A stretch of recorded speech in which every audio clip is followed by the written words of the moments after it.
Welcome to another episode of Couch Catechism. I'm your host, Michael Obeid from Veracious Media. Tonight, we've got a special guest that has come back on the show, Father Dan McCann. Father, how are you today? Very well, thank you, Michael. Now, Father Dan McCann, he was on another episode with us where you spoke about the genesis of same-sex attraction. And now, for people who don't know, the reason why this has got to do with your thesis. That's right. Yep. That's right. So when I was finishing my studies in Rome, and I was doing the license, which is kind of like the church equivalent of a master's. Yep. I had the opportunity to write on this particular topic because of a personal thing. Because around the time I became a priest, Yep. One of my brothers came out as gay. Okay. And, wow. and so it was and I wanted to know how to be, well, I think first and foremost, like the best brother, Yep. but then also the best priest that I could be. And I realised that apart from the obvious, I didn't really know what made someone with same-sex attraction tick. And so Yep. I wanted to find out how this thing had a genesis, not just in my brother, but in people in general. Yep. And And we touched on a couple of things. So for people who don't know, we did do our last episode, but instead of people, we do want people to watch the other episode, but if you could just give just a bit of a summary, a couple of points about what we spoke about last time, just so that people can have an understanding, so that they know what we're going to be continuing on with today. Sure. So I think trying to say briefly what Yep. we said last time is that a lot of times there's the argument that I've always been this way. Born this way is Yep. a line you will hear from the same-sex lobby or the gay lobby often. Yep. And they'll say, I've always felt this way. The reality is that there is no genetic evidence to say that someone is born predetermined gay or lesbian. Okay. However, Yep. the origins of a same-sex attraction do start very early in life, and they have all to do with the relationship, what's called the triadic family structure of father, mother, and child. Okay. And simply put, if you take a boy child for an example, that part of the growing up process is detaching from mum and attaching to dad. Yep. And he looks to his father for the appropriate affirmation, love, approval, support, example from his dad. And that if that in some way, shape or form is broken down or doesn't happen enough, it can, in some cases, Yep. trigger a shame response in the boy, Yep. where he then thinks my masculinity is something to be ashamed of. Not that masculinity itself is shameful, but I am somehow lacking in the masculine department. Okay. So that as he approaches puberty, he has a gender inferiority complex. So I'm not masculine enough. Yep. And then what happens is, so he has, basically he's carrying deep-seated emotional wounds, like Yep. deep emotional woundedness, that when puberty kicks in, that emotional woundedness and neediness for male love, for male affirmation, for male support, etc., becomes eroticized. Okay. And so then what is actually an emotional need actually gets wrongly converted into a sexual need, or feeling that an emotional need can be fulfilled sexually in same-sex attraction. Okay. And last time when we spoke, you focused a lot on broken situations or situations in which there was some form of a deficiency within the relationship. Yes. Like, for example, if the father was absent or abusive or so on and so forth. You want to take a bit of a different trajectory now, or you want to go down a different path now. You want to look at some other factors as well now. Yeah. Can you touch upon what you want to focus on there tonight? are several factors that we didn't get a chance to touch on so much. So firstly, I'll look at so what about, last time I talked about where there was very obvious breakdown. Maybe mum and dad didn't divorce, but Yep. often they did. Maybe mum and dad didn't divorce, but the home wasn't happy. You Yep. know, like there were real issues. But what happens when you have, in a lot of cases, where you have a guy that has same-sex attraction, where he's got two parents that love each other, you know, and they're never going to break up. Like Yep. and the home seems to all intents and purposes to be a happy one. Yep. Well, And like I suppose kind of here I would say, like, even looking at my own family, like I'm blessed to have absolutely wonderful mum and dad. Yep. You know, but I realised that even in what many people would have said was an idyllic home setting, that didn't mean that there weren't underlying issues underneath at times. And so, look, when we're kids, when we're children, we interpret things very differently. From, like, one kid will interpret things very differently from another kid, which is why two kids living under the same roof, going through the same experience, can have dramatically different reactions to the same event happening. Yep. Where one thing is that's water off a duck's back for one kid is traumatic for the other kid. Okay. So what happens is, look, stuff happens to us in life. Yep. There's life, we get lifed by life. Yep. You know, like life has stuff, like the objective thing happens. But we, because we're always seeking meaning, because of the gift of intelligence that we've been given, so we're always seeking meaning. So anytime something happens to us, our minds are always trying to say, what does this mean? Okay. What does this mean? And we're interpreting all the events that happen in our life.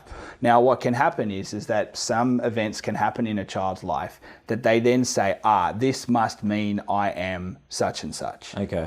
So it can mean just maybe once or twice when they were a kid, they walked in at the wrong moment on their parents, and their parents said, "Get out of here! Look, I can't deal with you right now," or whatever. And they go, and then the kid interprets, "I'm not important," or "I don't matter to mum and dad," or "They don't love me as much as my sibling."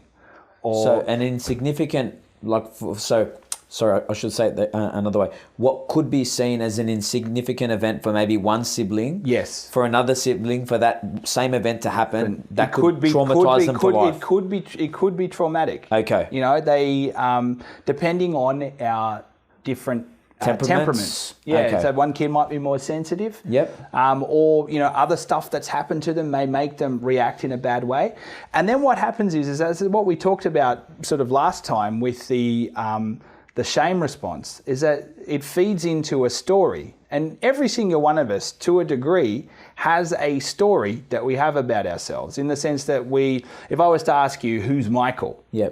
You know, and you'll be able to run off a whole list of facts. Now, you objective about who your parents are, your siblings, you know, all that kind of stuff. But if I'm going to know who's Michael, and we really start to dig, and you have to go, and then all of a sudden that might mean, and it'd be the same if you were to do the same to me, that eventually we'd start digging into some ugly places. And going, well, who am I?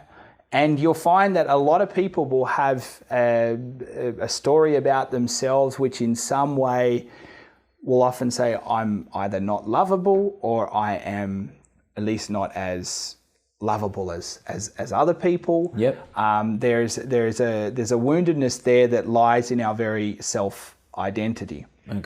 And so what can happen is that even in good homes, even in very good homes, a particularly sensitive child or whatever might misinterpret certain events and see themselves, or maybe take a couple of events and then start to interpret everything as being through the prism of this story, that either I'm not loved, or I'm not as manly as my brothers, or I'm not whatever. And then they start reading into it, and then they will take any event that happens that they can that will reinforce that story that they have about themselves, and then they will live from that self-image. So sorry, and I was going to say, keep going, because I was going to say, so from your research, are you going to be giving us some specifics, or are you... Well, one thing I found was interesting that did come out, that a lot of studies have shown that in families where there are, like large families, for example, where there are a lot of boys, which is more like in my family's case, like there's 8 brothers in the family. And how many sisters? Sorry, three sisters, 3 gems. But 2 on earth, 1 in heaven. But one of the studies that came out, like that families that have a lot of boys, they would have a much higher incidence of at least one sibling, one brother having same-sex attraction. Now, you might think, well, that's kind of obvious. I mean, the more boys, obviously, the greater the chance. The greater the chance, like the greater the chance. But it also has to do with masculine dynamics as well, because a house that's dominated by males eventually, well, I mean, just by sheer force of numbers, ends up with a very masculine culture.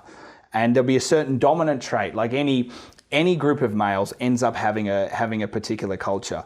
But if one of the males in that group feels in some way that they don't quite fit in, or they don't measure up, or the way the group's going is not the way they want to go, even within their own home, there can be a sense of isolation. There can be a sense of, I don't belong, I don't fit in, I've got to... Does it become a sense of demasculization? Well, they feel like I'm not manly enough? Not demasculization, well, not in the sense that like they're completely emasculated, like or whatever, but they... And look, I say it's different for different people. But there might be a sense that because I'm not the footy head, or I'm not I'm more sensitive and whatnot, that they in some way, because of the context in which they're living, means they think maybe I don't measure up, which of course isn't true. And this is one of the hard things, especially with guys, is that it doesn't matter whether you're a sports jock or whether you're an artist who's got like no sporting talent whatsoever, but it's brilliant, like with painting or music or whatever. It doesn't matter. You're still a man. And that just with different likes and interests. And you'll have to have the same process of interior process of leaving boyhood behind, becoming an adult male. And that involves overcoming oneself. That involves certain challenges, and it involves growth pains. Now, reflecting on your own experience and within your own family dynamic, did you see this strong masculine dynamic and it having an effect on your brother? I would in some way or another, now that you think back about it, looking back, research? Look, I tell you what, and I owe my brother, a litany of apologies for growing up, because obviously I didn't understand a lot of these things myself. No, I'm speaking as the eldest, right? So you're the oldest brother? I'm the eldest, yeah. Okay. So, but this particular brother, he was the only one in the family to grow up with sisters immediately above him. All right. Every other boy was surrounded by boys. Okay. So there was a group of boys? There was 2 boys, then 2 girls, and then 6 boys. And then 6 boys. And then a girl. Okay. So, and he was the first boy after the 2 girls? Yeah. All right. And he felt like a little bit disconnected from the older brothers? Yeah. I mean, you'd have to, in the sense that, look, I mean, it wasn't his fault. No. It's just where he fell in the family. So there was like myself and my next brother down, and we're only 15 months apart. We were always going to be a pigeon pair. Like we were going to, I mean, we fought like cats and dogs, but we were stuck. We were always going to do life together. That was the way it was. And then we had our 2 sisters who, they came one after another, and they sort of had... And they became close? And they were close. And personality-wise, once again, chalk and cheese, but they had a common enemy, which was us 2. So so they sort of like bonded together. And then you had the next boy, who's number 5, and he comes in. Now, he's got the thing where his closest siblings are his sisters. And there is a natural being removed from his 2 elder brothers, because there's a bit of an age gap now between us and him, but then here's the thing though, is that he's brilliant. He's one of the most creative, fastest thinkers, fastest workers. I'm actually in awe of him. And the way he goes about his work and stuff. He's an amazing guy.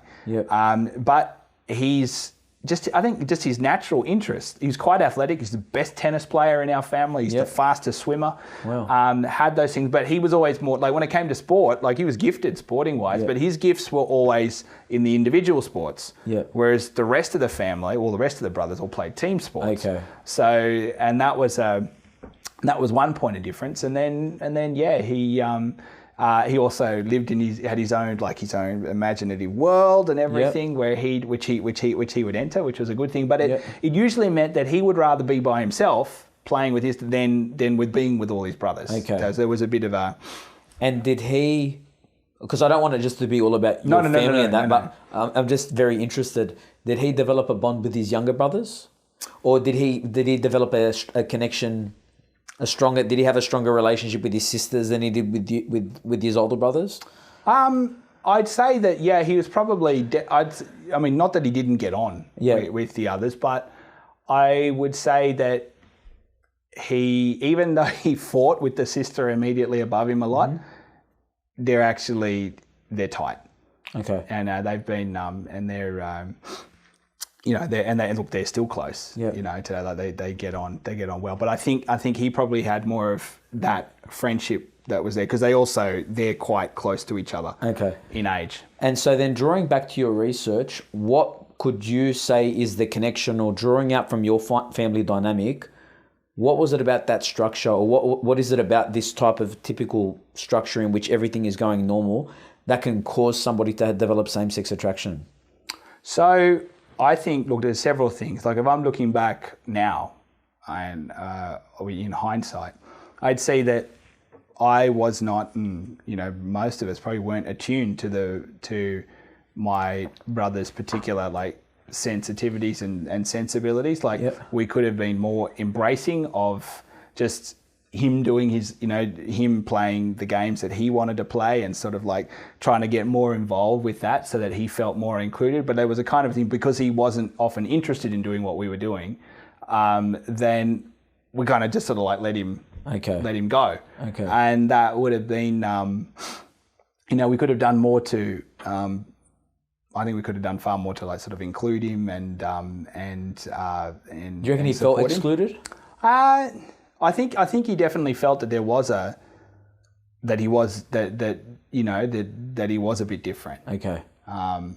You know, and this is like, I'm not talking like sexually or anything like that at this point. I'm just his interests were different. Difference of interest. Difference of interest. Okay. Yeah. Okay. So anyway, but look, that's sort of one thing. Okay. But point being that it can be,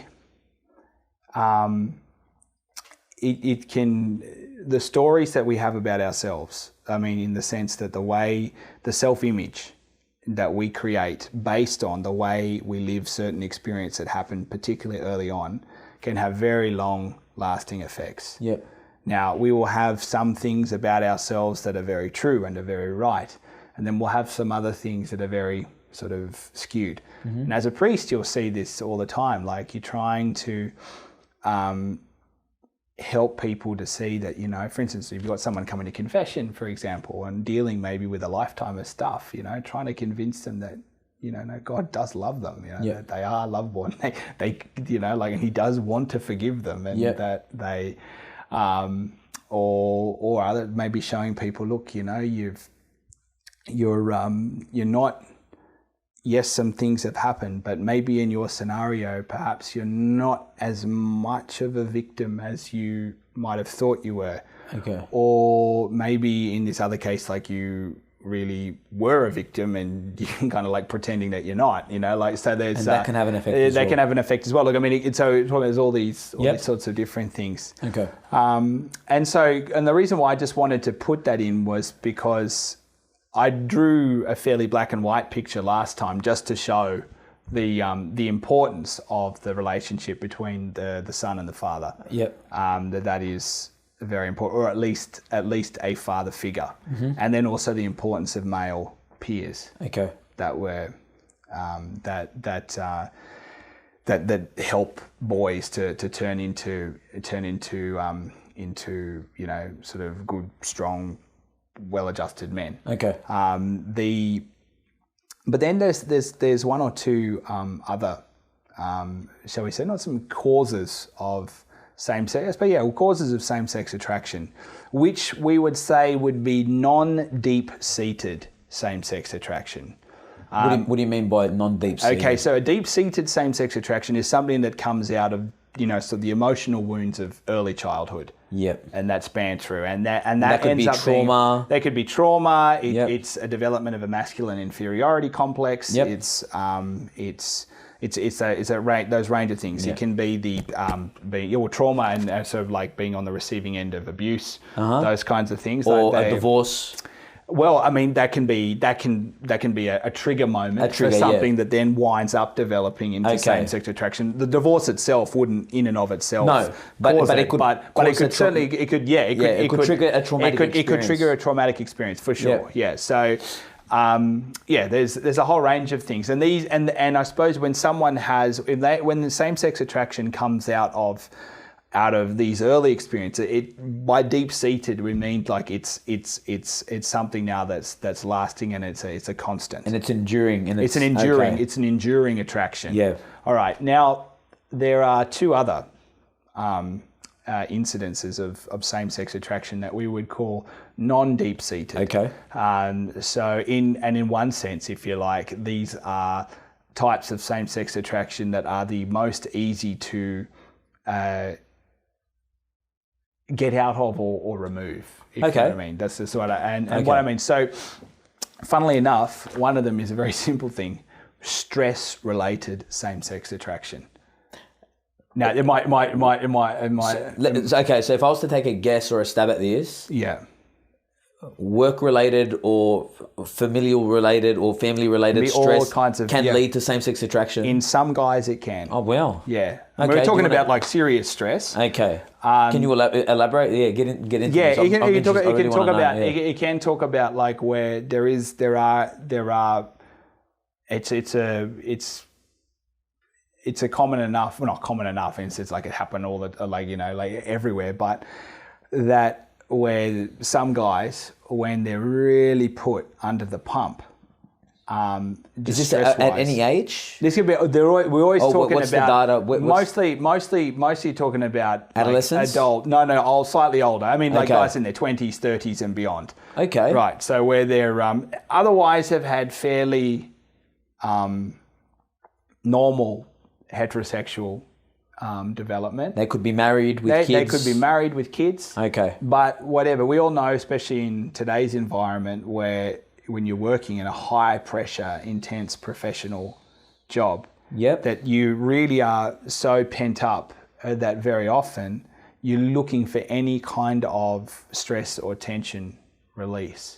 And I was just on a side note, I was looking up a little bit of research about the number of hours that people in general work in Australia. In the developed world, we are amongst of the highest. Yeah, that's true. I think we almost crack about 40 hours a week in terms of like to work and back and that would be amongst developed countries, and I'm guessing that could cause a lot of stress. That causes a lot of stress. I mean, look, I suppose I would say is like if you are in a high stress job, don't start panicking. But it's interesting that there's a connection and there's a trigger. Basically, you're looking for. This does not come for any desire to love or be loved by by males, which is what would come out of a more deep-seated thing. Yeah. It comes out of more of a need to release tension. Okay. And very often, like a common way of releasing tension is sexual acting out. Okay. But why with people of the same sex? Why with people of the same sex? It's funny. They're not 100% sure why. Okay.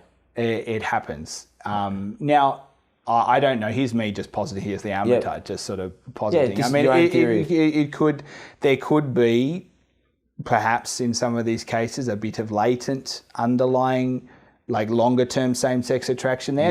Not to the point where, this is something that's like a person can quite happily have relations with women and not and not be overly bothered by it. But there's still just a little bit of a a little bit of of an attraction there, and then sort of boom, the tension there sort of pushes this up. The other thing though, where it can happen, I should just finish by saying that if you remove the cause of the stress or lower the stress, then what they've always seen is that almost 100% of the time the same-sex attraction goes away. Okay. So it's like it's linked specifically with that. Okay. But the other one, which is not deep-seated, but I suppose but perhaps in some ways could be even more common, is porn-induced same-sex attraction. And what I mean by that is that we're talking about, say, the straight guy who has now watched so much heterosexual porn that he can no longer be aroused by it. And what happens is that you have to look for stuff that's usually Out of the more norm. and more Yeah. abnormal. Like if you Okay. say less and less vanilla, like it Okay. has to be Yep. more and more kinky or deviant or whatever Yep. in order to get the same rise that you used to get. Okay. Because porn is bland and boring because it's empty. Yep. You know, and so once you've exhausted the initial pleasure that you can get from seeing, because there's no personal connection, there's no giving, there's no receiving, there's no love that's there in porn. Eventually, you've just got to go to something else. Yeah. And in the end, it can and does happen where some people can exhaust heterosexual porn to the point that they actually then go and start looking at gay porn because they need a new kick. Wow. Matt Fradd has written a book called The Porn Myth. Yes. And I've given a talk about it at a parish. The video's on YouTube as well. But one of the myths is that people, when they watch porn and they watch more and more porn, they don't end up being aroused. They lose their sense of arousal by watching normal porn, and they end up going down more hardcore sadistic parts when it comes to porn.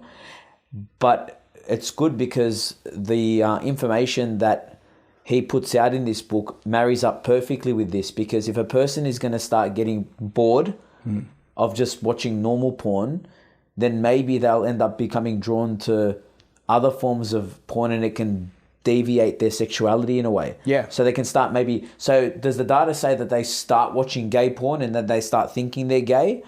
Or No, it's not so much. It's not so much attracted? that I'm thinking that I'm gay. It's probably like... Or this is what like a arouses really me now? habitual porn use. Like if you are like a porn addict, you become deadened to sort of so many things, and you just like it'd be it's no longer so much of an identity thing, is it? I just go for whatever arouses me, and I don't think too much about it. But that's most porn addicts. Yeah. And the way that porn has actually been designed is that most people that watch it are heavily addicted to it. Yeah. Because that's the trajectory of what porn is. Yeah. So it's funny that you mentioned this, because I think most porn users would fall within that category. Yeah. Not I'm saying that they all develop same-sex attraction. No, they don't. No, in the sense that you can. There's some people can use it to the point where, even though they're naturally heterosexually inclined, they have so saturated themselves with images to the point that they can no longer get aroused by heterosexual porn, so they flip over to gay porn. Oh, wow. And then start acting out with males. But then it's no longer, it's become so depersonalized. I think this is the big deal. It's become so at least no, I'm going to say at least. I mean, you can see in a certain case, like with the person with the deep-seated homosexual attraction, that there can still be like a real looking for genuine love. They might be going about it in a way that's not going to ultimately fulfill them, but they're like looking for that personal connection. Looking for relationships. They're looking for relationships, whereas this other incident is not. This is just the new thing I've got in front of me to, I suppose, to satisfy my sexual desires and urges. So it's a utterly depersonalized thing. It's an impersonal sort of thing. So there's that. Now you touched on something before, like with Matt Fradd, and I think this is very significant. One of the beautiful things about St. John Paul II, with the theology of the body, seeing marriage and sexuality now, especially in the light of Christ and the church and the sacrament of marriage, is that the interpersonal communion of husband and wife, like true chaste marital living, when it's done it actually points to and is driven towards adoration of God. Yep. Adoration of God. Okay. Because I think I spoke about this at the very beginning of the first interview, is that man and woman, both created in the image and likeness of God, when they see each other, when man and woman see each other, there is a deep perception of the giftedness of the other person. Like Adam sees Eve as bone of my bones, flesh of my flesh, my equal in dignity, and so beautiful, but yet different to me. But in a way that draws me, that suddenly makes Adam realize that his body now makes sense.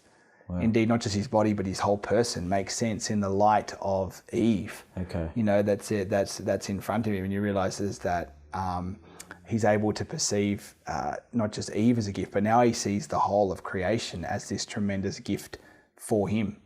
And that he now sees written into his very being this vocation to go out of himself, to love, to be fruitful, to multiply, to enter into interpersonal communion. But realizing that this interpersonal communion is something that's done in and through the grace of God. Okay. That it's all coming. So there's this tremendous divine attribute there. And so like when you have Christian marriage, you know, when they pledge themselves in front of the altar, and it's the love of Christ on the cross for the church that gives himself, that then sort of gets infused with the human love that they have for each other, so that the hearts of the husband and wife now carry God's own divine charity. That true sex, true marriage, true family leads to adoration in God, and which is why we've said the family is the icon of the Trinity, right? Wow. But on the flip side, porn, which is completely anti-conjugal, anti-marriage, anti-personal communion, anti-love, anti-love, actually has its final end. This is probably my big bump sort of thing. It has its final end in Satan worship. Oh wow! Yeah, I mean, it's not to say that a porn user is going to wind up worshipping Satan, but you take it to its logical conclusion. Yeah, because initially, what happens is that it becomes it is so turned in on oneself. It is so narcissistic. It's you know, we're completely self-absorbed, but at the same time, the human person can't. You know, we're hardwired to worship because we've been made by God. Like we're made to worship. We need a God. We need an idol at least. Yeah. And when we turn sex into an idol, is ultimately behind that is Satan. And okay, let me get controversial, or let me see if, because I'm just thinking about a couple of things right now. Tell me your thoughts on this, whether you agree or disagree, or just comment on this. Is there a connection between same-sex attraction or this kind of wanting to use somebody else purely from a bodily, non-conjugal love kind of a way? Is there a connection between that and being anti-Christian, anti-God, anti-love? It's almost like because of this mindset, this perception that I now have, the way that I have these deep-seated feelings, is this going to turn me off loving God? Am I going to now not want to worship God? You just got to think of the Beatitudes. Yep. So what does Christ say? Blessed are the pure in heart, for they shall see God. Okay. Now, that's a very important line. Blessed are the pure in heart, for they shall see God. Yeah. Purity, or at least, purity and chastity, it's funny, they're actually very closely connected with faith, even though on one level they don't have anything to do with each other, right? They're not, it's not the same virtue. Because one's natural and one's supernatural? One's natural and one's supernatural. Yeah. But Jesus is very deliberate. When he lists all the Beatitudes, blessed are so-and-so for such and such. Yes. Right? I mean, he doesn't say, blessed are the pure in heart for some other reason. No, blessed are the pure in heart, for they shall see God. Wow. Now, what you often find is that, all of us struggle with, to live a pure life in some way, shape or form. And there'd be very few people other than Our Lady that have and Saint Joseph. And Saint Joseph. Now that we're at the year of Saint Joseph, yeah, we and got to Our give him a Lady and shout Saint out. Joseph, we need to go. You have to give Saint Joseph a shout out. But I mean, look, just leave the Holy Family aside because it's not fair. So it's about everybody else. Yeah. All us. Okay, so disclaimer noted. Noted. Yeah. Or apart everybody else. Yeah. There would be virtually nobody in the history of humanity who has not made it to puberty. Yeah.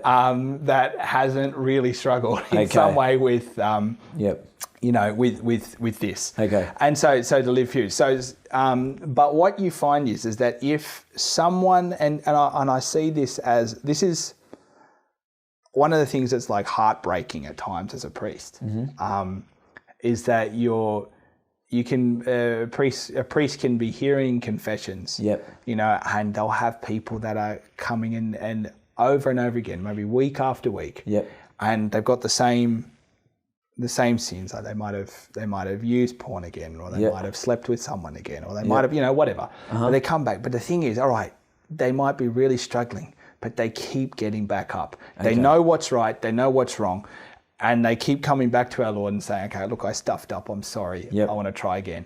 And the grace of confession that comes in and floods their heart with mercy means that they don't ever lose their conscience, and they never get comfortable with the sin. Like it doesn't allow the sin to fester. This is what regular confession does. We might be weak and we might be repeat offenders in that thing, but confession is always that acknowledgement that I am a sinner, I need God's mercy, and ultimately I know that He is my one true love. I mean, I'm not just talking about priests, but married people as well, that Christ is my ultimate love. That's consoling because, and I'll let you finish the point, but I just wanted to bring up even myself when I was struggling with certain sins when I was younger, and I would go week after week thinking, am I ever gonna stop with this certain sin? The fact that you just said that people, and I'm including myself here, we never lost our conscience. We always knew that it was wrong. That's actually consoling to know that I did always know that it was wrong. And I think it was the fact that I did know that it kept bringing me back. Yeah. And I thank God for that. No, it's a grace. Yeah. Look, I mean, it's these, I suppose these are the battle scars which at the end, glorified in heaven, they will be some of the things that make you the most beautiful. I mean, because I always think Christ in His glorified body keeps the wounds. He could have done away with them, but He keeps them. And our sins that have been taken to confession, that have been repented of, become every time a renewed sort of triumph of the cross. Wow. That's the triumph of the cross happens every time we come back. Now, what can be heartbreaking is that you see people that, they start out like they're fighting the good fight. Yeah, they might be falling, but they're getting up. But then you see little by little that will to keep fighting get whittled away. And this can be especially the case with people with same-sex attraction. All right, but not just them. It goes equally for heterosexual people, for anyone. But because you're either going to give up one or the other. You're either going to give up going to confession, or you're going to give up the sin. You're going to give up the sin. Yeah. One has to go. One's going to win. Yeah, one's going to win. Yeah. And but little by little, and maybe they stop coming as regularly. Instead of weekly or fortnightly or however long it is, it starts to space out, and they start letting the things fester. They start to, and the other thing is that then they also start to lose hope. They start to lose hope, like that insidious voice, you'll never get over it. You're really worthless. Or alternatively, why are you complicating your life? If you just surrendered and gave in, you would have peace. You wouldn't have a troubled conscience. And you would be living a pleasure-filled life. And that's a very seductive voice. But then what happens is that once you give in to that, once you allow that voice of the tempter to sort of hit you, or to really pervade your heart, then once we've surrendered in that area of impurity, it becomes so hard to look Jesus in the face. But do we then become angry at Jesus? We can become, well, that can be part of it. We can become angry. Yep. We're becoming why, especially, and this can often be, it's often the thing, like especially with people with same-sex attraction who, like, they can't, they want to get rid of it, but they can't. And then Jesus is not taken away, and so they get upset. Okay. They get upset. And so it turns into anger. Mm-hmm. And then it can also, there's shame, there's anger, and then when they give up the struggle, and then if it's kind of like, it's like, you know, like they're treading water, keeping their head over, when they just decide to let go, it's easier just to let go and go under. Yep. Then what happens very quickly is that they can then go to the stage where they will say, I no longer believe. Okay. Because it just makes sense. It just makes sense. Now. It falls like a pack of cards. It falls like a pack of cards. Down it comes. Okay. I no longer believe. Yeah. Because if they believe, it means that they now have to acknowledge that what they've done is wrong. They have to they become with belief comes the demand to fight. That's right, and the burden of having to go to confession and to try to recognize that what you're doing is wrong, or your state or whatever. Yeah. But it's not just for them; it's for everybody. Yeah. And I think they just want to alleviate that what they think is a burden. Is that right? Yeah. And so once we give in and let our hearts become impure, shall we say? Yep. Then we stop being able to see God. Okay. Also, that impurity of heart deadens our sensitivity to the supernatural, to the grace. It has, so purity and faith go very strongly together, even though they're not on the surface level connected, but they actually are linked. Because I don't want to paint people with same-sex attraction with the same brush, and I don't want to generalize, but I do find that there are certain people within, I'm not even going to say within their community, that do not feel ashamed to kind of like mock Christ or mock the church or mock religion or mock the faith. And it's not like they mock religion in general, but I find that that some certain people, they do it, but I don't know whether I feel like they kind of do it in a sense because they feel like it somehow distortingly liberates them from having to face the reality that they might be living in a situation that they're not comfortable with. Maybe. I don't know. Well, I think one of the testaments to like the way like the church and the Catholic Church in particular cops it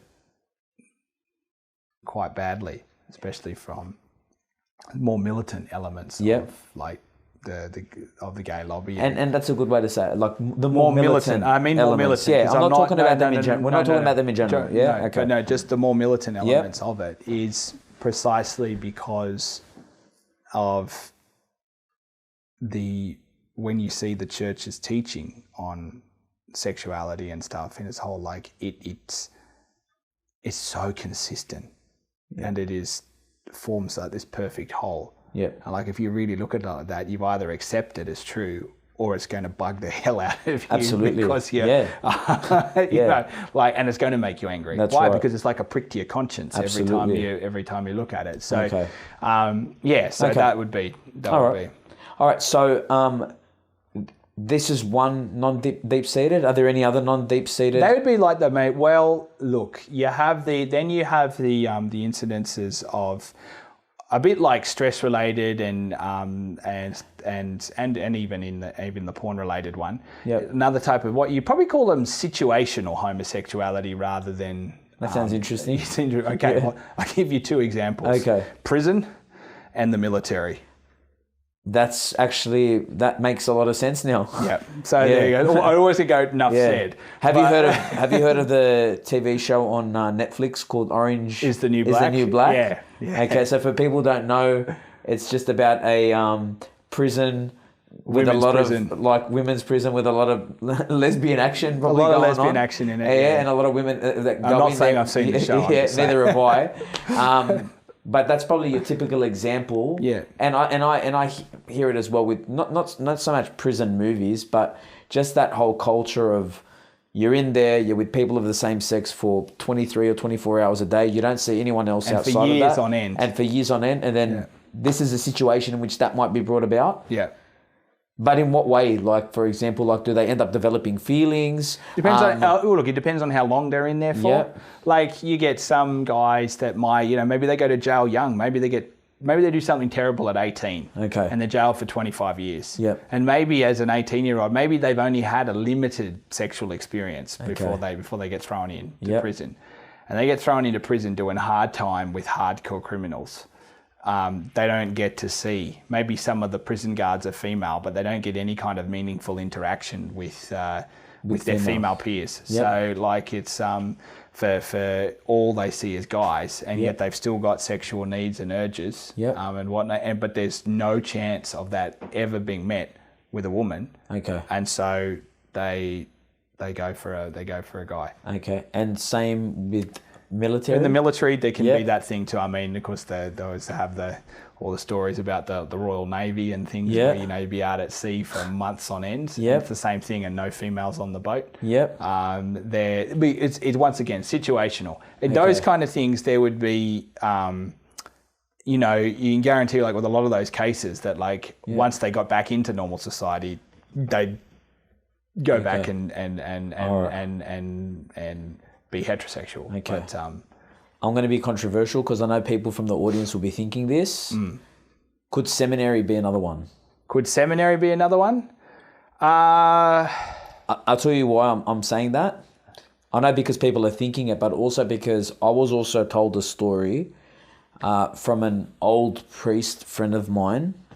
Obviously, I'm not going to name him, but he was speaking about how, I don't know whether it was he himself went into seminary or knew someone that went into seminary at such a young age that they hadn't really discovered or understood themselves in terms of where they were at with themselves.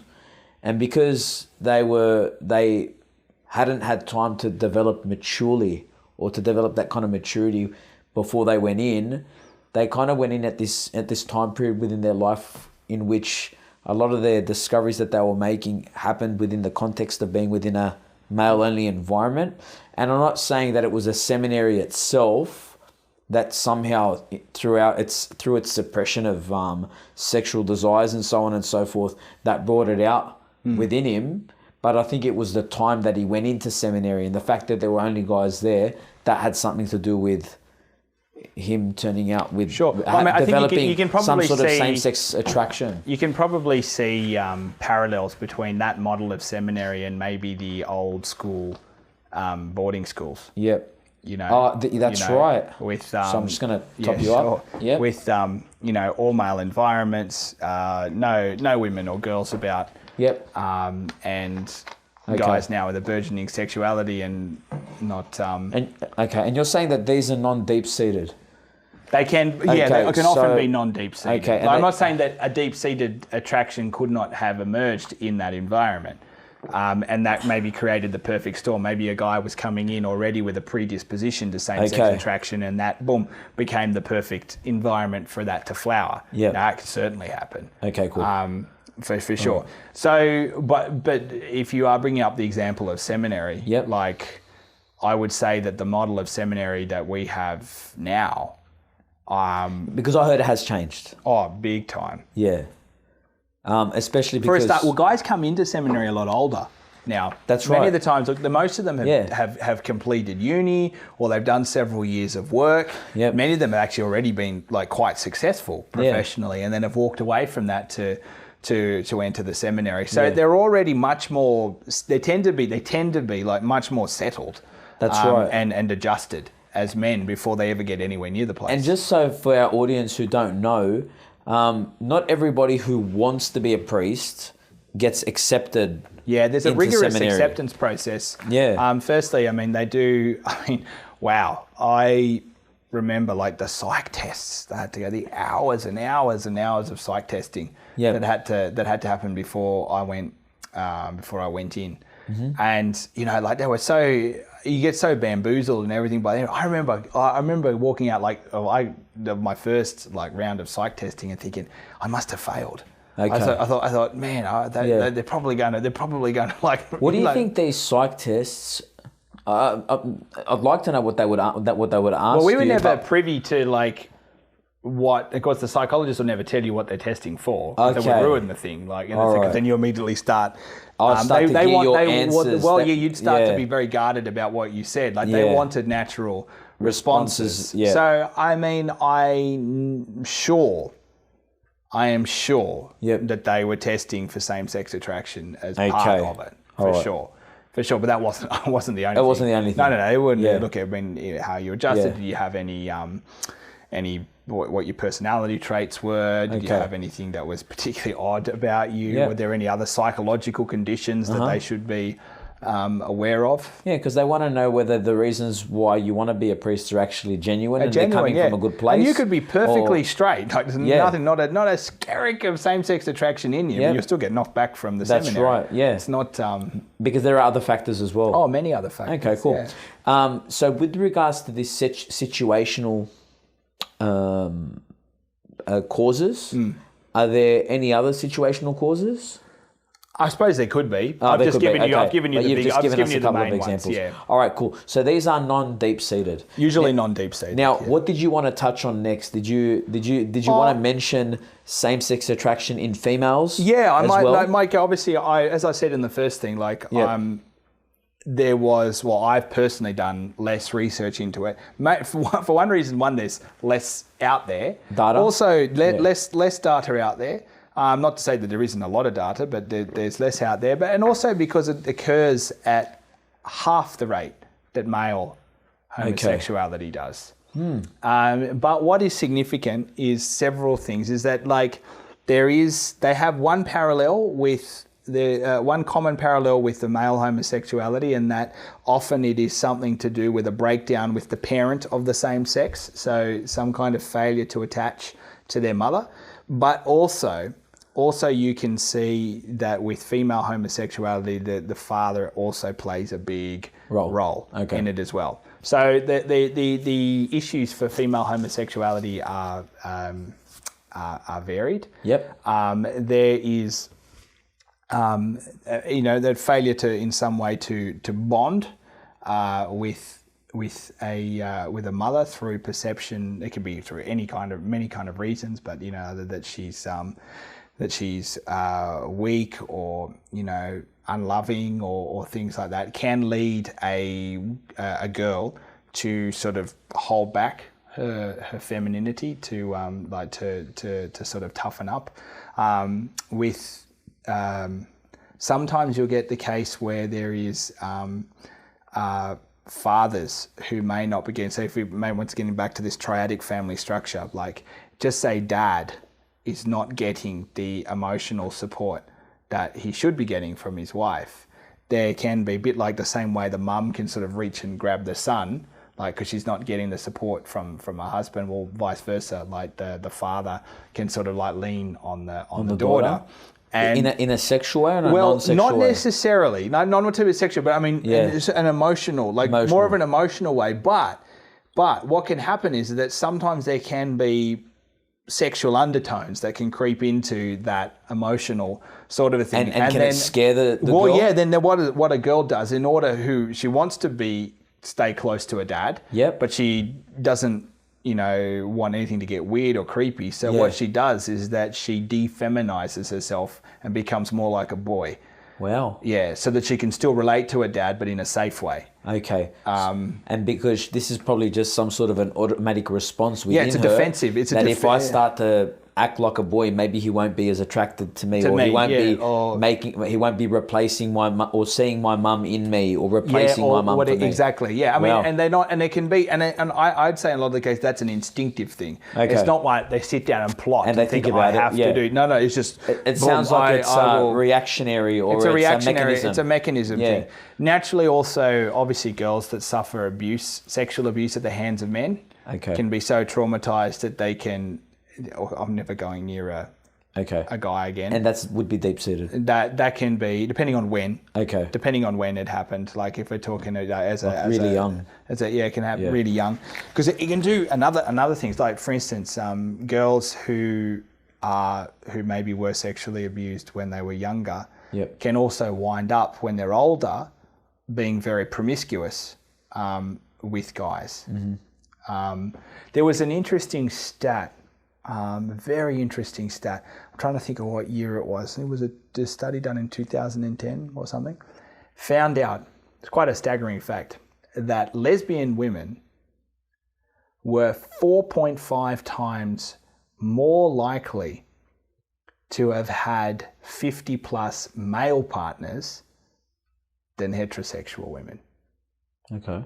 Meaning that many lesbians or women now in lesbian relationships were highly active heterosexually before they went lesbian.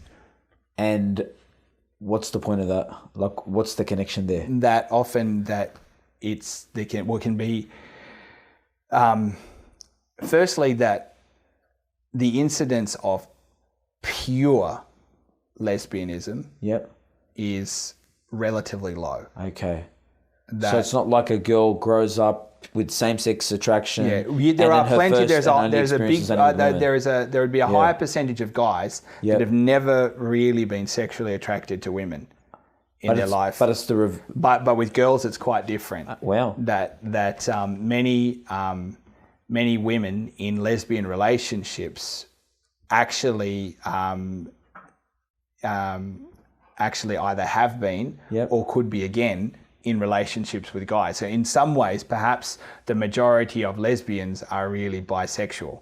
Okay. Rather than being pure. Okay. And is it part of some sort of a transitioning process, or is it some sort of a medicating process for them? Like, do they start to become very promiscuous with men? Because I've listened to a psychologist years ago, back when I first got into the faith, and I found it very interesting. And what he said was that whether it be, I think he was speaking more about a male, but he said that if a person has been sexually abused when they were younger and it was a very traumatic experience, they tend to become sexual predators themselves, or they tend to become fairly promiscuous when they're older. And the reason why is because with each sexual encounter, what they're doing is they're replaying that traumatic experience that they had when they were younger, and they're trying to now be the dominant person within that encounter. Whereas before they were the weak, passive person that was abused, now they are in charge, dominant, powerful. And then they tend to find that they become predators and they become more and more promiscuous, is because it adds to that sense of empowerment. Oh, I definitely. Yeah. I don't know. I'm just wondering, is that the same with women? Is it because of the abuse that they end up having multiple partners, or are they? Well, the multiple partners comes from usually the women being promiscuous tends to have slightly deeper reasons perhaps than men being promiscuous. Like, men can be promiscuous simply because we just haven't learned how to control our lust. Okay. And we can disconnect love. We can disconnect love from sex. Yeah. Much more easily than women can. Whereas a girl being promiscuous can often be, and I would say, almost always, looking for love. It's a sign of a deep insecurity. Okay. And a need to be loved. Okay. And I want to be. And it's the classic case of boys use love to get sex. Yep. And girls use sex to get love. So are you saying that within this situation where these lesbians are 4.5 times more likely to have had... Yeah? Yeah. Are they looking for love in all these relationships? Oh, each case would be different, but you'd have to say each person has their own story. Right. But you'd have to say... But they're looking for some sort of an emotional connection. Yeah. Okay. Yeah. That's interesting. Mind you, I should say this, that that is still the case broadly and generally speaking. Yeah. But one of the problems that we've got with the way society has gone is that it has actually sought to masculinize women. Okay. So a couple of things like like the rampant use of contraception, and also an ever increasing use of pornography by women. Okay, so with the first one, how does contraception masculinize women? Okay, so what it does is that because it removes the possibility of getting pregnant. Yep. It therefore it removes I suppose it takes away the love and responsibility element. And what it enables them to do is and of course the women's lib movement would have seen this, actually did see this as precisely liberating. Yeah. It gives women charge over their own sexuality, and it gives them the freedom to pursue sex for its own pleasure. Mm-hmm. Now, pursuing sex for its own pleasure was always the if you like, the vice that men had to really struggle with. That's true. But now this also means women can do it too, which means that they can now, instead of them, they can be, if you like, the hunters, if you will, the ones that actively go out after the guys. Tragedy being is that rather than liberate women necessarily, all it does is give even more license to loose living guys to say that to women that you can be an object for my pleasure, and hey, it's fantastic, and she's up for it, I'm up for it. And do you think this kind of mentality in recent years has kind of led to the evolution within the psyche of women to become just more promiscuous people who do not want to look for love and do not want to enter into stable relationships? Do you think it's done something to them psychologically? I think, look, women, with the advent of contraception? Women will always have all those sorts of things. Remember, though, they're artificial things put from without that are pushed in. So, I mean, the femininity, like women, they reflect God in their own beautiful way, and each woman, each new woman that the world is gifted with, is blessed in being a feminine image of God, and the way women love, the way their deep desires that have been written there on their hearts in their feminine nature is always going to be there. So in some ways, it's always got to be messed with by the culture and what we do. So right now we have I've noticed a bit of a trend, like with a lot of the movies and TV series like Netflix and on or whatever that are on, like women are more and more portrayed as, sort of like the super strong, sort of like superhero kind of guys, and a lot of female superheroes coming out. A lot of female superheroes coming. Mind you, I quite enjoy. Like, I'm actually a big fan of Wonder Woman. You are? I didn't mind Captain Marvel, but I haven't watched the whole thing yet. I've watched half. I didn't know what to expect from Captain Marvel. Okay. And I actually found I enjoyed it quite much. But I'm a big fan of Wonder Woman, But be that as it may, like you've got like these strong female characters who sort of like in many ways carry themselves in quite a manly sort of way. Yep. But then a lot of the guys, in terms of like their physical strength and attributes. That sort of thing. But then like the fellas that they've got around them, like very often they're either sort of weak, or they're effeminate, or they're buffoons. Okay. Like just sort of like the funny, like the comic relief, and it's becoming more and more of a common theme. A common theme. Like men are being emasculated, and women are taking on these more masculine roles as they. That's right. Yeah, I was speaking about it with my wife the other day because we were watching The Mandalorian. Oh yeah. Have you seen? No, I've a lot of people have recommended it to me. In the second season, towards the end, you find that most of the superheroes or the characters are women. Sorry, the hero characters. Right. Yeah, like it's like Mando, who's the character from which the entire series is about, is surrounded by about 6 women who are all like leading this force of good against the sinister. I can't remember the name of them. The Imperial Force or something like that. Right. Yeah. But they're all women. Yeah. Right, there you go. Yeah. So yeah. So back to your point again. Then. So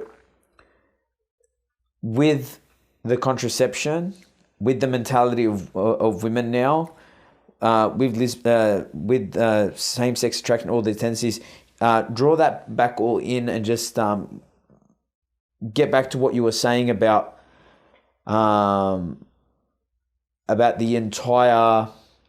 How can I say? Not so much about. Is it just a general trend amongst lesbians? Like, do they all fit within that same category as well? Look, they all got. I mean, their stories are as kind of as varied as it would be with the guys as well. But there is, I just think it's quite interesting that the actual incidence of it is a lot less, absolutely, than there is with guys. But it also comes out once again of a failure to attach properly with mum, or having had some experience of either problems with dad or with other men. Okay, and that can be a big thing. So, right. Is there a solution? Can people who are experiencing same-sex attraction, can they seek help? Is there help out there? Is there help available? Well, it's funny because it's becoming harder and harder to actually get right. that sort of help now, especially we've got the Victorian legislation, which I think is, it's grossly hypocritical in the sense that they will say that, in the name of being liberal and whatever, and love is love. And then in the name of free thoughts and freedom, the Victorian government is passing legislation that is going to outlaw any kind of reparative therapy, any kind of what they would call conversion therapy. Wow. Where that would seek to either reorient someone with same-sex attraction, or at least be able to live that life in a chaste way. They may still have the attraction, but it would no longer dominate. And this isn't just for pastoral ministry within the church. No, this is legislation that makes it even for psychologists, psychiatrists, whatever. Any kind of medical professional, like or spirit or counsellor or anything. And even for us to be actually talking about this, if it was in Victoria, it could be seen as going against the bill, or it can be seen as a form of discrimination. Discrimination. And what you would see under a law like that would be, it's almost like as soon as you feel a same-sex attraction, it's like you now have an obligation to be gay. Yeah. It's like... and you can't do anything about it. Yeah. Even if it feels wrong. Even if it feels wrong, even if you don't want it. Yeah. No one's allowed to help you. Wow. And... That's Victoria. I'm never moving there, you know that. The People's Republic. I'm not even going there for a holiday. The people, no, don't knock it. Look, I've got cousins in Victoria. Really? No, I've been there 8 times, but I just feel like it's just getting more and more secular with every single bill that's being passed. Every Chairman. Dan I've had Monica Dumit on the show. When people check out that episode, they're going to know exactly what we're talking about. Yeah. So anyway, there's ministry. Yeah. So there is ministry. Look, one of the beautiful. There are a number of organisations that within the church that have done a lot to sort of help people. Mind you, I think one of the things, looking at people with same-sex attraction and their struggle, it's also a clarion call for the rest of us to realise that look, we have to live purity too. Absolutely, we have to that there is a that chastity, while it's not always easy to live, is a beautiful thing. So anyway, like one organisation that comes to mind that I've seen do some very good work is a group called Courage. Now, Courage is a movement. It was set up by a priest called Father John Harvey, who bit of a legend in Catholic circles for his ministry, a specific ministry to men with same-sex attraction. I think I've got it here. That's right. I'll just see. They have Courage has 5 goals. Okay. All right. Now you can understand. Now, when you hear these goals, you listen to why Courage has been attacked a lot, both by the secular world, but even by many elements within the church. Okay. There are many dioceses where Courage is not allowed to minister. Right, let's hear these goals. So Courage has 5 goals. 1, to live chastity in accordance with the church's teaching. Is that being attacked by people in the church? I think that's pretty clear that it is. Oh, really? Yeah. That there would be elements within the church and even elements within the hierarchy that, we shouldn't demand that of them. So, Okay. but anyway, I'm not saying that, but anyway, just leave that as it. So Yeah. then number 2, to dedicate their entire lives to Christ through service of others and through prayer, frequent reception of the sacraments, especially confession and communion, and spiritual direction. That's okay. That's number 2. That's that's great. okay, yeah. It's very good. But I think what's also important, given how we talked about last time about the fact that there is a very strong narcissistic drive in the same-sex psyche, and the fact that same-sex acts, homosexual sex is turned in on itself, like it's a narcissistic act. The fact that there's such an emphasis on loving through service to others is a very powerful countermeasure. Absolutely. Okay, so number 3, to foster fellowship with each other. These are like other men going through the same thing and wanting to live chastity, so no one faces these problems alone. Okay. That's the second. Now number 4, to be mindful of the necessity of chaste friendships in helping one to live chastity and helping each other to form such friendships. Okay. And also courage. One of the things courage also tries to do is to get good, like solid heterosexual guys to form good Relationships? chaste friendships with guys with same-sex Oh, attraction. that's okay. It's a very important thing. Look, guys struggling with same-sex attraction, mind the same goes for women too. Yeah. Guys struggling with same-sex attraction need good male friends Okay.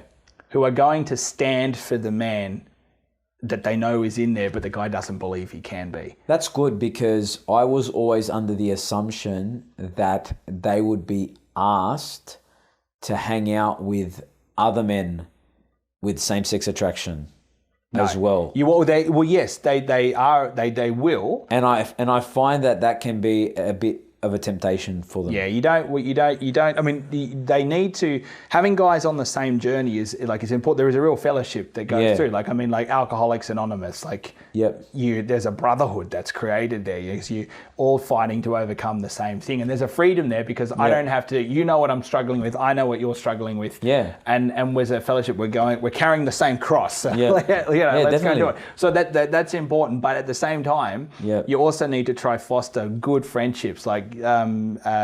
Homosexual guys need good straight friends. Okay. That are going to stand for the man that they don't think they can be. That's true, and it's a call to people who are heterosexual to be of service to people that are in need within the church. To be available and to present themselves as to put their hand up to help. Yeah, and also, look, I mean, the thing is, you always, like with any friendship, any good friendship, you'll learn. You'll be humbled by what these people have to teach you, and what they're going through. Absolutely, and so it is a cross for those who do want to live out the church's teaching. And what was the other one? Again, the last one is to live lives that serve as an example to others. And these goals obviously can be applied to anyone trying to live the Christian life. I mean, they go for anyone. But the group support, the closeness to Christ through the sacraments, group support, they're the pillars of chastity. And from chastity comes the desire to serve and to give. So what they're trying to get through firstly that relationship with God, the brotherhood that comes, and then the acts of service, and then the spiritual direction, and the sacraments, is to move from a white knuckle chastity where I'm just hanging on for dear life. A white knuckle chastity, no one can survive for long with a white knuckle chastity. So it's not a white knuckle chastity, but to an interior chastity of the heart. Okay. And that's what we're shifting to. And so I think here's the thing. You asked me last time. Yep. Is there a, for when it's sincerely entered into, first things first, for any kind of healing to happen, the person has to want it. Yes. Okay, like if the person is not fully committed or they're not really interested, then it doesn't matter how great their therapist is or their priest Or the is program. or the program is, it's not gonna work. Not going to work. Okay. So if the person wants it, Yep. if the person really wants it, so getting to the stage where there is a total reorientation and they, just completely interested in women and stuff like that, that percentage is fairly low. Mm-hmm. Where they can be interested enough in women to the point where they can actually successfully become husbands and fathers and form families and stuff is actually a bit higher. But where there is real success, like when someone sincerely enters into it and participates in grace, is to get to this stage where it's no longer a white knuckle chastity, but it's the peaceful interior chastity of the heart. Absolutely. And that's a beautiful thing, because we're not about, or the church is actually showing, or courage is showing in and through these goals, that it doesn't have the intention to try to reorient somebody from becoming homosexual to heterosexual. Yeah. They just want them to love God, receive the sacraments, and to have that purity of heart, where they're living out their chastity for the right reasons. And here's then the whatever thing, happens after that, I guess. Well, here's the thing is that this is where, and this is where faith has to come into it. Yeah. Because ultimately God ensures that no one's life is sterile. Yeah. If they give themselves to him, whatever the circumstances, if someone has said, Lord, my life is yours, then that life will always be fruitful. And in fact, some of these guys in movements like Courage and stuff end up becoming, maybe in a spiritual sense, they're becoming greater fathers than many of their heterosexual friends ever could be. Absolutely. So there's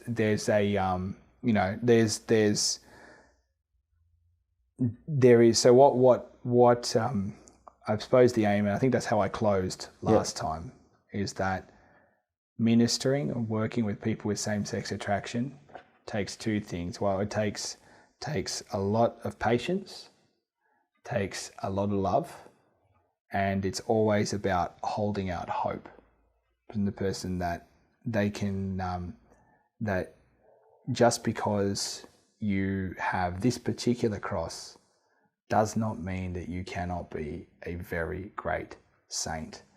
And even in this life, know what it means to love and to be loved. Absolutely. And it also, I think also, this particular struggle, and especially the fight with chastity, is that it will also hopefully show, and especially the people, the saintly few initially that are going to be like the vanguard for people coming behind, is to show that sex isn't everything. Yeah. I mean, even within the church, even with the good people, we can still make a little bit of a small g god out of sex. Yeah. Sex is great. Yeah. But it isn't everything. Mm-hmm. Something my dad said to me. He was like, son, we were having a chat now, his father saying this, he said, look, mate, sex is fantastic. Yeah. But you can live without it. And I've never forgotten that. And that was my dad. Okay. He was like, look, he said, so sex is great. Yeah. But you can live without it. And you know what? That's the problem that we're facing in our culture now, where we have just been sold this idea that sex is everything. Sex actually is everything, and that we're pretty much helpless, or our life is not fulfilled unless we have it in some form or another. Yeah. Yeah. Now, what would be your advice, other than everything that you've just said, to a person who has listened to the show, they're kind of a little bit convinced, and they want to seek some help? What should they do? Well, and they want to take that next step. I would be talking about someone who has a bit of a faith background, or somebody who has a little bit of a faith background, or someone who has who knows of a friend who has a bit of a faith background, and they have some sort of same-sex attraction, and they want to do something about it in a positive way, but they're just probably too scared, or they just feel like they're helpless. What's their next? What could they do? What could they do next? Well, there's I think if you're someone who's maybe Catholic and got a bit of a faith background, then you find a good priest that you can start to unload on, I suppose, and just talk about talk about that. Yep. And then if you want to start going further down the road of doing something about trying to love in a more authentic manner, then would be a case of, and sort of saying all these things, thank God at the moment we don't live in Victoria. But, there are a couple, certainly in Sydney, but in other places too. Yep. There can be there's good psychologists and counsellors that you can start to talk to, because ultimately, like if we're talking about someone who has like same-sex attraction of the deep-seated variety, then any kind of healing that has to take place is going to involve them going back and confronting those early emotional wounds. And that's got to be something that's done in a safe place, that's done over time. It's not going to be done just like that. Absolutely. But the fact is, though, that real healing can happen, and especially if you've got someone with faith, you get to that breakthrough where you're able to see where Jesus was in those moments, because Jesus was there. And we're enabled to ask him, well, what were you doing? And it getting to that place where you see where he really was, and to realize that, yes, while some bad things may have happened, or whatever, that you actually weren't left alone, and that you weren't without his love, and you weren't without. So that, anyway, but that's where I'd start. Well, that's some very consoling final words, Father. I hope you really you do well in your ministry. I know that you're very busy at the parish that you're at the moment, so we'll definitely be praying for you, and we wish you all the best. So thank you again for coming on the show. That was great. Thanks everybody for watching. That was another episode of Couch Catechism. I'm your host, Michael Obeid from Veracis Media. Please subscribe to our YouTube channel and share this with whoever you can. We'll see you again on the channel. Stay strong, keep the faith, and we'll see you again next week. Then it was that our blessed Lord turned to Peter, the rock, and said, "Will you also go away?" And Peter the rock answered, "Lord, to whom shall we go?"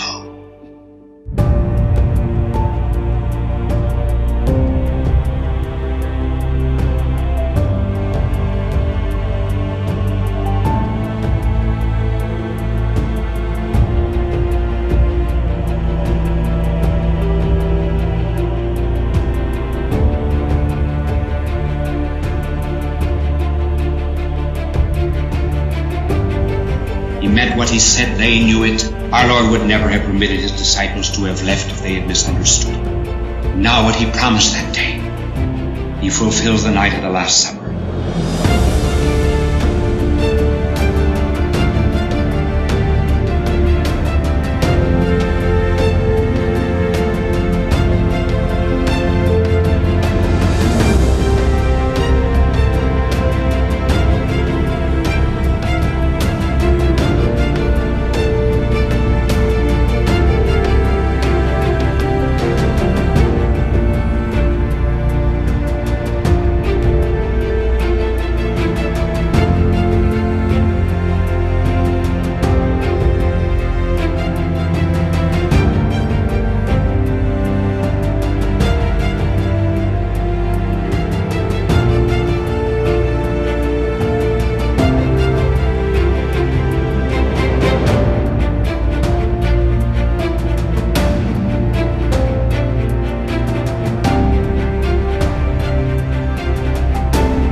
Bread and blessed and broke it and gave it to them, saying, "This is my body given for you." Notice he said over the bread, "This is my body." He did not say, "This represents my body, this symbolizes my body, this is a token of my body," but "This is my body."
represents my body. This symbolizes my body. This is a token of my body, but this is